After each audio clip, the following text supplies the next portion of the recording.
gente, ¿cómo están? Yo espero que se encuentren muy, pero que muy bien. Señores, aquí por Cerro Iglesia nos encontramos con un personaje bastante famoso, un fotógrafo. Y ese fotógrafo se llama Carl Carpenter. Saludos. Carl Carpenter, ¿qué es lo que estamos haciendo aquí? ¿Qué se celebra? ¿Qué es lo que...? Bueno, aparte de ser fotógrafo, en una de mis facetas también es maestro de danza y también presido el grupo cultural Fenucci. Entonces está acá la comunidad de Minas que está celebrando su aniversario. Hice una invitación al grupo de la Fenucci. Estamos acá representando nuestro grupo acá de conjunto con la comunidad aquí.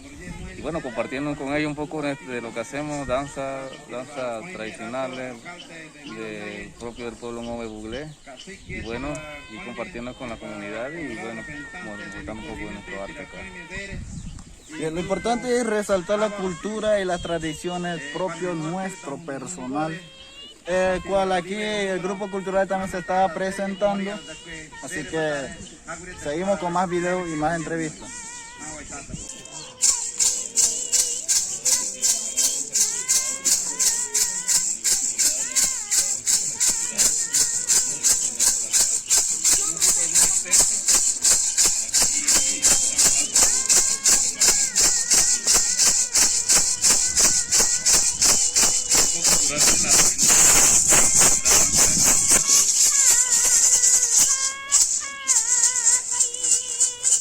Ahora la siguiente danza es el significa